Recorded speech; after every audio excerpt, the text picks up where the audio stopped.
Hi friends, welcome back to my YouTube channel. ಎಲ್ಲರೂ ಹೇಗಿದ್ದೀರಾ? ಚೆನ್ನಾಗಿದ್ದೀರಾ ಅಂತ ಅಂದ್ಕೊತೀನಿ. ನಾನು ಮತ್ತು ಹರಿ, ಪಾಪು ಕೋಟೆಗೆ ಬಂದಿದ್ವಿ. ಏನಕ್ಕಂದರೆ ಪಾಪುಗೆ ಒಂದು ಭಾಗ್ಯಲಕ್ಷ್ಮಿ ಬಾಂಡ್ ಮಾಡಿಸ್ಬೇಕಾಗಿತ್ತು. ಅದಕ್ಕೆ ಫೋಟೋ ಕೇಳಿದರು. 3 ಜನನೂ ಇರೋವಂಥ ಫೋಟೋ ತೆಗೆಸಿ ಅಂತ. ತೆಗ್ಸೋಕ್ಕೆ ಟ್ರೈ ಮಾಡಿದ್ವಿ. ಅವಳು ಸರಿಯಾಗಿ ತೊಗೊಳಕ್ಕೆ ಬಿಡಲಿಲ್ಲ, ಕರೆಕ್ಟಾಗಿ ನೋಡಲಿಲ್ಲ. ಅದಕ್ಕೆ ಅವಳ ಬರ್ಡೇಲಿ ನಾವು 3 ಜನ ತೆಗೆಸ್ಕೊಂಡಿದ್ದೀನಿ. ಕಾಪಿ ತೆಗೆಸ್ಕೊಂಡು ಹೋಗೋಣ ಅಂತ ಫೋಟೋ ಸ್ಟುಡಿಯೋಗೆ ಬಂದಿದ್ವಿ. ಅದನ್ನೇ ತೆಗೆಸ್ತಾ ಇದ್ದಾರೆ.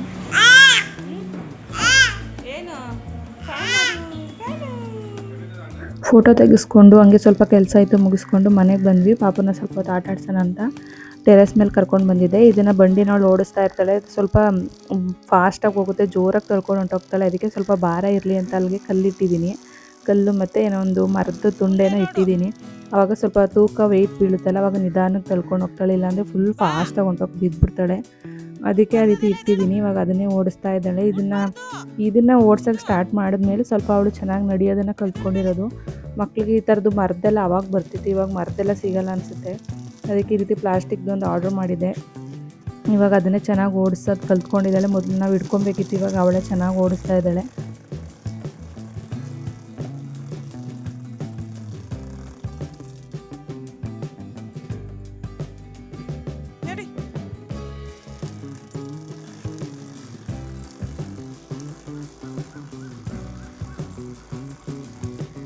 ಇದು ನೈಟು ಊಟ ಎಲ್ಲ ಆದಮೇಲೆ ಸ್ವಲ್ಪ ಹೊತ್ತು ಪಾಪನ ಆಟಾಡ್ಸೋಣ ಅಂತ ಆಟಾಡಿಸ್ತಾ ಇದ್ದೆ. ಅವಳಿಗೆ ಬಾಲ್ ಅಂದರೆ ಸಖತ್ ಇಷ್ಟ. ಎಲ್ಲರದ್ದು ಊಟ ಹಾಕಿ ಕೂತಿದ್ವಿ, ಅದಕ್ಕೆ ಆಟಾಡ್ತಾ ಇದ್ಲು. ನಾನು ಜೊತೆಲಿ ಸೇರ್ಕೊಂಡು ಆಟಾಡಿಸ್ತಾ ಇದ್ದೆ. ಹಂಗೇ ಅಜ್ಜಿ ಆಗ್ತಾ ಇದ್ದಾಳೆ ಇವಾಗ ಅವಳು ಚೆನ್ನಾಗಿ. ಸ್ವಲ್ಪ ನಮ್ಮ ಬಾಲ್ ಏನಾದರೂ ಕೊಟ್ಟರೆ ಇನ್ನೂ ಚೆನ್ನಾಗಿ ಅದ್ರ ಜೊತೆ ಆಟ ಆಡಿಕೊಂಡು ಅಜ್ಜಿ ಆಗ್ತಾ ಇರ್ತಾಳೆ. ಅದಕ್ಕೆ ಅವಳ ಜೊತೆ ಆಟ ಆಡ್ತಾ ಇದ್ದೀನಿ. ಇವಾಗ ಚೆನ್ನಾಗಿ ಅಜ್ಜಿ ಹಾಕೋದು ಕಲ್ತ್ಕೊಂಡಿದ್ದೆಲ್ಲ. ಸ್ವಲ್ಪ ಅಲ್ಲಲ್ಲೇ ಬೀಳ್ತಾ ಇರ್ತಾಳೆ, ಆದ್ರೂ ಪರವಾಗಿಲ್ಲ. ಅಜ್ಜಿ ಹಾಕುವಾಗ ಮಕ್ಕಳು ಬೀಳೋದು ಹೇಳೋದು ಕಾಮನ್ ಅಲ್ವಾ.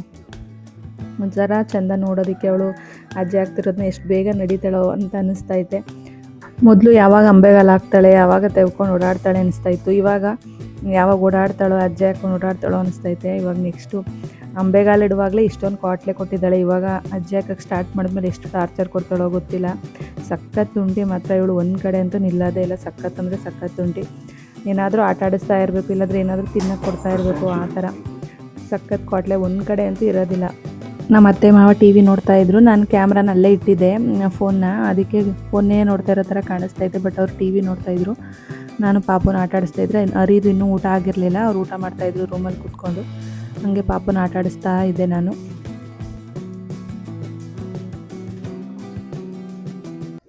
Hi friends, welcome. ಎಲ್ರಿಗೂ ವಿಷಯ ಆಲ್ಮೋಸ್ಟ್ ಗೊತ್ತಾಗಿರುತ್ತೆ ಅಂದ್ಕೊತೀನಿ, ತಮ್ಮನೇಲಿ ನೋಡಿನೇ ಏನು ಅಂತ. ಹೌದು, ನಾನು ಮತ್ತೆ ಪ್ರೆಗ್ನೆಂಟು. ಯಾಕೆ ಏನು, ಪಾಪು ಇನ್ನೂ ಚಿಕ್ಕವಳು, ಇನ್ನೂ ಇವಾಗ 1 ವರ್ಷ. ಮತ್ತು ಇವಾಗ ಪಾಪು ಆದರೆ ಏನು ಪ್ರಾಬ್ಲಮ್ ಆಗಲ್ವಾ ಪ್ರೆಗ್ನೆಂಟ್ ಆಗಿರೋದ್ರಿಂದ? ಅವಳಿಗೆ ಫೀಡಿಂಗಿಗೆ ಪ್ರಾಬ್ಲಮ್ ಆಗಲ್ವಾ ಅನ್ನೋ ಎಲ್ಲ ಪ್ರಶ್ನೆ ನಿಮಗೆ ಹುಟ್ಬೋದು. ಹಾಗೆಯೇ ನನಗೂ ಇತ್ತು. ಬಟ್ ಏನಂದರೆ ಇದು ಪ್ಲ್ಯಾನೆಡ್ ಪ್ರೆಗ್ನೆನ್ಸಿ ಅಲ್ಲ, ಅನ್ಪ್ಲ್ಯಾನೆಡ್ ಆಗಿ ಪ್ರೆಗ್ನೆಂಟ್ ಆಗಿದ್ದು. ನಿಮಗಿರೋಂಥ ಕ್ವಶನ್ಸು, ಪ್ರಶ್ನೆಗಳು ನನಗೂ ಇತ್ತು. ಬಟ್ ಅದನ್ನು ಡಾಕ್ಟ್ರ್ ಹತ್ರ ಹೋಗಿ ಕೇಳ್ಕೊಂಡ್ವಿ. ನಾವು ಹೇಳಿದ್ವಿ ನಮ್ಮ ತಲೆಯಲ್ಲಿರೋಂಥ ಪ್ರಶ್ನೆಗಳನ್ನ. ಏನು ಪ್ರಾಬ್ಲಮ್ ಆಗಲ್ವಾ ಪಾಪುಗೆ? ಈಗ ಈ ರೀತಿ ಅನ್ಪ್ಲಾನೆಡಾಗಿ ಪ್ರೆಗ್ನೆನ್ಸಿ ಆಗಿರೋದು ಏನು ಪ್ರಾಬ್ಲಮ್ ಆಗಲ್ವಾ? ಫೀಡಿಗೆ ಪ್ರಾಬ್ಲಮ್ ಆಗಲ್ವಾ? ಅಂದರೆ ಮತ್ತು ನನಗೆ ಸಿಸೇರಿಯನ್ ಆಗಿರೋದ್ರಿಂದ ನನಗೂ ಏನು ಪ್ರಾಬ್ಲಮ್ ಆಗಲ್ವಾ ಅಂತೆಲ್ಲ ನಾನು ಡಾಕ್ಟರ್ನ ಕೇಳಿದೆ. ಇಲ್ಲ, ಆ ರೀತಿಯೆಲ್ಲ ಏನೂ ಪ್ರಾಬ್ಲಮ್ ಆಗಲ್ಲ, ನೀವು ಕಂಟಿನ್ಯೂ ಮಾಡ್ಬೋದು ಅಂತ ಹೇಳಿದ್ರು. ನಾವು ಮಾಡ್ಕೊಂಡಂಥ ಒಂದು ತಪ್ಪಿಂದ ನಾನು ಮತ್ತೆ ಪ್ರೆಗ್ನೆಂಟ್ ಆದೆ. ಬಟ್ ಏನಂತಂದರೆ ನನಗೆ ಸಿಸೇರಿಯನ್ ಆದಾಗಿಂದ, ಅಂದರೆ ಪಾಪು ಡೆಲಿವರಿ ಆದಾಗಿಂದ ಇಲ್ಲಿವರೆಗೂ ನನಗೆ, ಅಂದರೆ ಒಂದು 9 ಮಂತ್ವರೆಗೂ ನನ್ನ ಪೀರಿಯಡೇ ಆಗಿರಲಿಲ್ಲ. ಬಟ್ ಅದನ್ನು ನಾನು ತೋರಿಸ್ಕೊಂಡಿರಲಿಲ್ಲ ಹಾಸ್ಪಿಟಲ್ಗೆ ಹೋಗಿ. ಎಲ್ಲರೂ ತುಂಬ ಜನ ಹೇಳ್ತಾರೆ, ಏನು ಅದು ನಾರ್ಮಲ್ಲು, ಎಷ್ಟೋ ಜನಕ್ಕೆ 1 ಇಯರ್ವರೆಗೂ ಪೀರಿಯಡ್ ಆಗಲ್ಲ, ಆ ಥರ ಎಲ್ಲ ಹೇಳಿದರು. ಹಾಗೆಯೇ ನನಗೂ ಇರ್ಬೋದು ಅಂತ ಅಂದ್ಕೊಂಡು ನಾನು ಡಾಕ್ಟರ್ ಹತ್ರ ಏನೂ ಕೇಳೋಕ್ಕೆ ಹೋಗಿರಲಿಲ್ಲ. ಬಟ್ ನಾನು ಮಂತ್ಲಿ ಪೀರಿಯಡ್ ಆಗ್ತಾಯಿದ್ದಿದ್ರೆ ನನಗೇನೋ ಒಂದು ಗೊತ್ತಾಗ್ತಿತ್ತು. ಮಿಸ್ ಆದಾಗ ನಾನು ಪ್ರೆಗ್ನೆಂಟ್ ಆಗಿರ್ಬೋದೇನೋ, ಚೆಕ್ ಮಾಡ್ಕೋಬೇಕು ಅಂತ ಅನ್ನಿಸ್ತಿತ್ತೇನೋ. ಬಟ್ ನಾನು ಡಾಕ್ಟ್ರ್ ಹತ್ರ ಹೋಗಿ ತೋರಿಸ್ಕೊಳ್ಳಿಲ್ಲ, ನಾರ್ಮಲ್ ಅಂದ್ಕೊಂಡು ಮನೇಲೇ ಉಳ್ಕೊಂಡೆ. ಬಟ್ ನನಗೆ 3 ಮಂತ್ಸ್ ಆಗೋವರೆಗೂ, ನನಗೆ 3 ಮಂತ್ ಪ್ರೆಗ್ನೆಂಟ್ ಆಗೋವರೆಗೂ ನನಗೆ ಯಾವುದೇ ಒಂದು ಸಿಮ್ಟಮ್ಸ್ ಆಗಲಿ ಏನಾಗಲಿ ಗೊತ್ತಾಗಿಲ್ಲ. ಅದರಿಂದ ನನಗೆ ನಾನು ಪ್ರೆಗ್ನೆಂಟ್ ಅನ್ನೋದು ಗೊತ್ತಾಗದೆ 3 ಮಂತ್ ಪ್ರೆಗ್ನೆಂಟ್ ಆಗಿದ್ದೆ. ಆವಾಗ ನಾನು ಡಾಕ್ಟ್ರ್ ಹತ್ರ ಹೋಗಿ ಕೇಳಿದೆ, ಇಲ್ಲ ನಂಗೆ ಪ್ರಾಬ್ಲಮ್ ಆಗ್ಬೋದು, ಇದು ನನ್ನ ಪಾಪುಗೂ ಪ್ರಾಬ್ಲಮ್ ಆಗ್ಬೋದು, ಬೇಡ ಡಾಕ್ಟರ್ ನನಗೆ ತೆಗೆಸ್ಕೊಟ್ಬಿಡಿ ಅಂತ ಕೇಳಿಕೊಂಡೆ. ಇಲ್ಲ, ಆ ರೀತಿ ಎಲ್ಲ ತೆಗಿಬಾರ್ದು, ನಿನಗೆ ಪ್ರಾಬ್ಲಮ್ ಆಗುತ್ತೆ. ಇವಾಗ ತಾನೇ 1 ಇಯರಿಂದ ನಿನಗೆ ಡೆಲಿವರಿ ಆಗಿರೋದ್ರಿಂದ ನಿನಗೆ ಇವಾಗ ಅಬೋಷನ್ ಮಾಡಿದ್ರೆ ನಿಂಗೆ ತುಂಬ ಪ್ರಾಬ್ಲಮ್ ಆಗುತ್ತೆ, ಬ್ಲೀಡಿಂಗ್ ಪ್ರಾಬ್ಲಮ್ ಆಗುತ್ತೆ. ಏನೂ ಆಗಲ್ಲ, ಕಂಟಿನ್ಯೂ ಮಾಡು, ಇನ್ನೊಂದು ಪಾಪು ಆಗಲಿ, ಆದಮೇಲೆ ನೆಕ್ಸ್ಟ್ ಆಪ್ರೇಷನ್ ಮಾಡಿಸ್ಕೊಬಿಡು, ಏನೂ ಪ್ರಾಬ್ಲಮ್ ಆಗಲ್ಲ ಅಂದರು. ತುಂಬ ಜನ ಹಳ್ಳಿ ಕಡೆ ಎಲ್ಲ ಹೇಳ್ತಾರೆ ಏನಂದರೆ, ಇವಾಗ ಸಿಸೇರಿಯನ್ ಆಗಿರೋದ್ರಿಂದ ಸಿಸೇರಿಯನ್ ಅದು ಹೊಲಿಗೆ ಇರುತ್ತಲ್ಲ, ಅದು ಏನಾದರೂ ನೋವಾಗ್ಬೋದು, ಮತ್ತು ಒಡೆದೋಗುತ್ತೆ, ಗರ್ಭಕೋಶ ಒಡೆದೋಗುತ್ತೆ, ಆ ಥರ ಎಲ್ಲ ಹೇಳಿ ಎದುರಿಸ್ಬಿಟ್ಟಿದ್ರು. ಅದಕ್ಕೆ ನಾನು ಡಾಕ್ಟ್ರ್ ಹತ್ರ ಕೇಳಿದೆ. ಇಲ್ಲ, ಆ ಥರ ಏನಿಲ್ಲ, ನಿಂಗೆ ಆ ಥರ ಪ್ರಾಬ್ಲಮ್ ಆಗಬೇಕು ಅಂತಿದ್ರೆ ನೀನು 2 ವರ್ಷ ಆದಮೇಲೂ ನೀನು ಪ್ರೆಗ್ನೆಂಟ್ ಆದರೆ ಆ ರೀತಿ ಪ್ರಾಬ್ಲಮ್ ಆಗುತ್ತೆ, ಏನು ಪ್ರಾಬ್ಲಮ್ ಆಗೋಲ್ಲ. ನಾನು ತೋರಿಸ್ಕೊತಾ ಇದ್ದಿದ್ದು ಚೆಲುವಾಂಬ ಹಾಸ್ಪಿಟಲ್ ಮೈಸೂರಲ್ಲಿ. ಅಲ್ಲಿಗೆ ಅಂದರೆ ಪಾಪು ಡೆಲಿವರಿ ಆಗಿದ್ದು, ನಾನು ಫಸ್ಟ್ ಪ್ರೆಗ್ನೆನ್ಸಿ ಎಲ್ಲ ತೋರಿಸಿದ್ದು ಅಲ್ಲೇ ಆಗಿರೋದ್ರಿಂದ ಇದನ್ನು ಅಲ್ಲೇ ತೋರಿಸ್ಕೊಂಡೆ. ಅವ್ರು ಹೇಳಿದ್ರು ಏನು ಪ್ರಾಬ್ಲಮ್ ಆಗೋಲ್ಲ, ನಾವಿದ್ದೀವಿ, ಅಂದರೆ ಕರೆಕ್ಟಾಗಿ ಮಂತ್ಲಿ ಬಂದು ಕರೆಕ್ಟಾಗಿ ಚೆಕ್ ಮಾಡಿಸ್ಕೊ ಅಂತ ಹೇಳಿದ್ರು.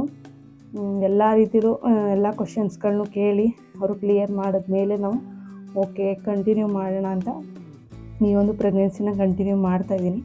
ಏನು ಪ್ರಾಬ್ಲಮ್ ಆಗೋಲ್ಲ ಅಂತ ಹೇಳಿದ್ದಾರೆ. ಅಂದರೆ ನನಗೆ 9 ತಿಂಗಳು ತುಂಬೋದಕ್ಕಿಂತ ಮುಂಚೆನೇ ಅವರು ನನಗೆ ಡೆಲಿವರಿನ ಸಿಸೇರಿಯನ್ನ ಮತ್ತೆ ಮಾಡ್ತಾರೆ. ಅಂದರೆ ತಿಂಗಳು ತುಂಬೋವರೆಗೂ ವೆಯ್ಟ್ ಮಾಡೋಕ್ಕಾಗಲ್ಲ, ಬೇಗನೆ ನಿನಗೆ ಡೆಲಿವರಿ ಮಾಡ್ತೀವಿ, ಸಿಸೇರಿಯನ್ ಮಾಡ್ತೀವಿ ನಾವು ಅಂತ ಹೇಳಿದ್ದಾರೆ. ಅದರಿಂದ ಏನು ಪ್ರಾಬ್ಲಮ್ ಆಗೋಲ್ಲ ಅಂತ ಹೇಳಿದ್ರು.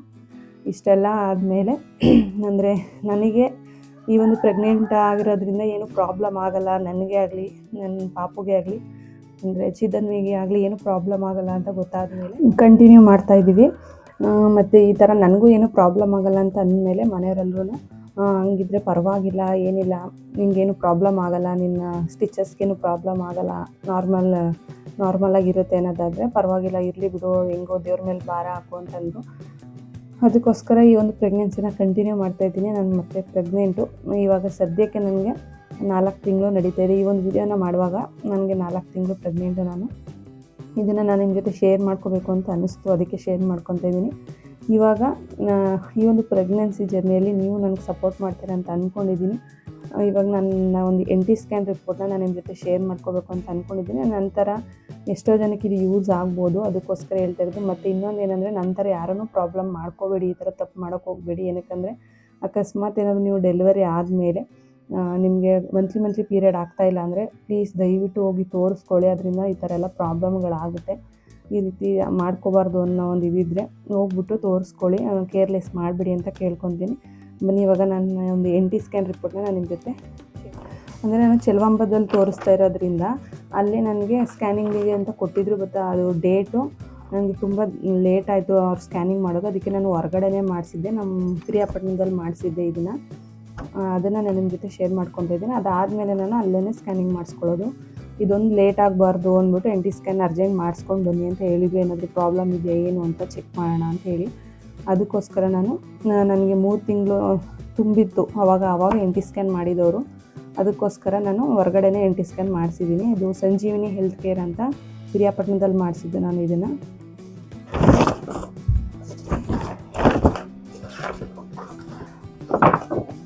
ನಾನು ಹೇಳ್ತೀನಿ ಅಂದರೆ ಏನು ಇಂಪಾರ್ಟೆಂಟ್ ಪಾಯಿಂಟ್ ಏನು ಅಂತ.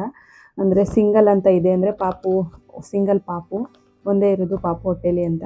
ಮತ್ತೇನು ಪ್ಲಾಸೆಂಟಾ ಆ್ಯಂಟೀರಿಯಲ್ ಇದೆ. ನನ್ನ ಮಗಳದ್ರಲ್ಲಿ ನನಗೆ ಪೋಸ್ಟೀರಿಯಲ್ ಇತ್ತು. ಅಂದರೆ ಡೆಲಿವರಿ ತನಕ, ಅಂದರೆ ನಾರ್ಮಲಾಗಿ NT ಸ್ಕ್ಯಾನಿಂದ ಹಿಡಿದು ನಾರ್ಮಲ್ ಪ್ರೆಗ್ನೆಂಟ್ ಆದಾಗಿಂದ ಹಿಡಿದು ನಂಗೆ ಡೆಲಿವರಿ ಆಗೋವರೆಗೂ ಅವಳದ್ರಲ್ಲಿ ಪೋಸ್ಟೀರಿಯಲ್ ಇತ್ತು. ಈ ಒಂದು ಪ್ರೆಗ್ನೆಂಟಲ್ಲಿ ನನಗೆ ಆ್ಯಂಟೀರಿಯಲ್ ಇದೆ. ನೆಕ್ಸ್ಟು ಪಾಪುದು ಹಾರ್ಟ್ ಬೀಟು FHR ಬಂದು 157 BPM ಅಂತ ಇದೆ, 157 BPM ಪಾಪುದು ಹಾರ್ಟ್ ಬೀಟು. ನೆಕ್ಸ್ಟು ನನಗಿವಾಗ ಸದ್ಯಕ್ಕೆ ಪ್ರೆಸೆಂಟ್ ಇವಾಗ 13 ವೀಕ್ಸ್ ನಡೀತಾ ಇದೆ. 13 ವೀಕ್ಸ್ 3 ಡೇಸ್ ನಡೀತಾ ಇರೋದು. ನೆಕ್ಸ್ಟ್ ಎಲ್ಲ ಫೇಸು, ನೆಕ್ಕು ಮತ್ತು ನಾಸಲ್ ಬೋನ್ ಎಲ್ಲ ನಾರ್ಮಲ್ ಅಂತ ಇದೆ, ಎಲ್ಲ ಕಾಣಿಸ್ತಾ ಇದೆ. ಸೀನ್ ಅಂತ ಬರೆದಿದ್ದಾರೆ, ಎಲ್ಲ ನಾರ್ಮಲ್ ಅಂತ ಬರೆದಿದ್ದಾರೆ. ನೆಕ್ಸ್ಟ್ ನನಗೆ ಸರ್ವಿಕ್ಸ್ ಮೆಜರ್ಮೆಂಟ್ಸು 3.3 cm ಅಂತ ಇದೆ. ಮತ್ತು ಇನ್ನೆಲ್ಲ ಮಿಕ್ಕಿದ್ದು ನಾರ್ಮಲ್ ಇದೆ. ನನಗೆ EDD ಡೇಟ್ ಬಂದು 16/5/2026 ಅಂತ ಇದೆ. ಅಂದರೆ ನನಗೆ ಮೇಗೆ EDD ಡೇಟ್ ಕೊಟ್ಟಿದ್ದಾರೆ. ಡೆಲಿವರಿ ಡೇಟು ನನಗೆ 16th ಮೇಗೆ ಇರೋದು. ನನಗೆ ಮೇಗಿದ್ದರೆ ನನಗೆ ಏಪ್ರಿಲ್ಗೆ ಅವರು ನನಗೆ ಆಪ್ರೇಷನ್ ಮಾಡ್ತಾರೆ. ತಿಂಗಳು ತುಂಬಕ್ಕೆ ಬಿಡೋಲ್ಲ. ಅಂದರೆ ನನಗಿರೋ ಅಂಥ ಒಂದು EDD ಡೇಟಿಂದ ಸ್ವಲ್ಪ ಒಂದು 15 ದಿನ 20 ದಿನ ಮುಂಚೆನೇ ನಾನು ಅಡ್ಮಿಟ್ ಮಾಡ್ಕೊತೀನಿ ಅಂತ ಹೇಳಿದ್ದಾರೆ. ಇಷ್ಟೇ ನನ್ನ ಒಂದು NT ಸ್ಕ್ಯಾನ್ ರಿಪೋರ್ಟು. ಇನ್ನೇನಾದರೂ ನಿಮಗೆ ಇದರಲ್ಲಿ ಪಾಯಿಂಟ್ಸ್ ಏನಾದರೂ ಬೇಕು ಅಂತಂದರೆ ಕಮೆಂಟ್ ಮಾಡಿ, ನಾನು ನಿಮಗೆ ತಿಳಿಸ್ತೀನಿ. ಇಷ್ಟೇ. ನನಗೆ ಪಾಪುದು ನೆಕ್ಸ್ಟ್ ಸಜೆಸ್ಟೆಡ್ ಅನಾಮಲಿ ಸ್ಕ್ಯಾನ್ ಅಂತ ಬರೆದಿದ್ದಾರೆ. ಅಂದರೆ ನೆಕ್ಸ್ಟ್ ಅನಾಮಲಿ ಸ್ಕ್ಯಾನ್ನ ನಾನು 20 to 22 ವೀಕ್ಸಲ್ಲಿ ಮಾಡಿಸ್ಬೇಕು ಅಂತ ಸಜೆಸ್ಟ್ ಮಾಡಿದ್ದಾರೆ. ಇಲ್ಲಿ ಕೆಳಗಡೆ ಬರೆದಿದ್ದಾರೆ 20ರಿಂದ 22ನೇ ವೀಕಲ್ಲಿ ನೆಕ್ಸ್ಟ್ ನಾನು 5 ಮಂತ್ ಸ್ಕ್ಯಾನ್ನ ಅನಾಮಲಿ ಸ್ಕ್ಯಾನ್ ಅಂತ ಹೇಳ್ತಾರೆ, ಅದನ್ನು ಮಾಡಿಸ್ಬೇಕು. ಪಾಪು ಕಾಣಿಸುತ್ತೆ ನೋಡಿ, ನಾನು ನಿಮ್ಗೆ ತೋರಿಸ್ತೀನಿ. ಇಲ್ಲಿ ಉಲ್ಟಾ ಕಾಣಿಸ್ಬೋದು. ಇಲ್ಲಿ ಚಿಕ್ಕದಾಗಿದೆ, ಇಷ್ಟು ಚಿಕ್ಕದು. ಇದು ಹಾರ್ಟ್ ಬೀಟು ಪಾಪುದು. ಝೂಮ್ ಮಾಡಿ ತೋರಿಸ್ತೀನಿ ನೋಡಿ, ನಿಮಗೆ ಕಾಣಿಸ್ಬೋದು. ಪಾಪು ಇಲ್ಲಿ ಈ ರೀತಿ ಇದೆ ನೋಡಿ, ಇದೇ ಪಾಪು.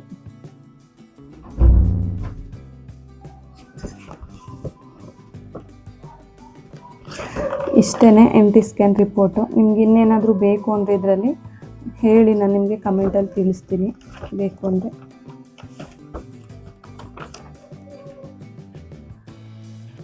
ಪ್ಲಾಸೆಂಟ್ ಆ್ಯಂಟೀರಿಯಲು FHR 157 ಇದೆ ಮತ್ತು EDD ಡೇಟು 16/5/2026 ಅಂತ ಇದೆ.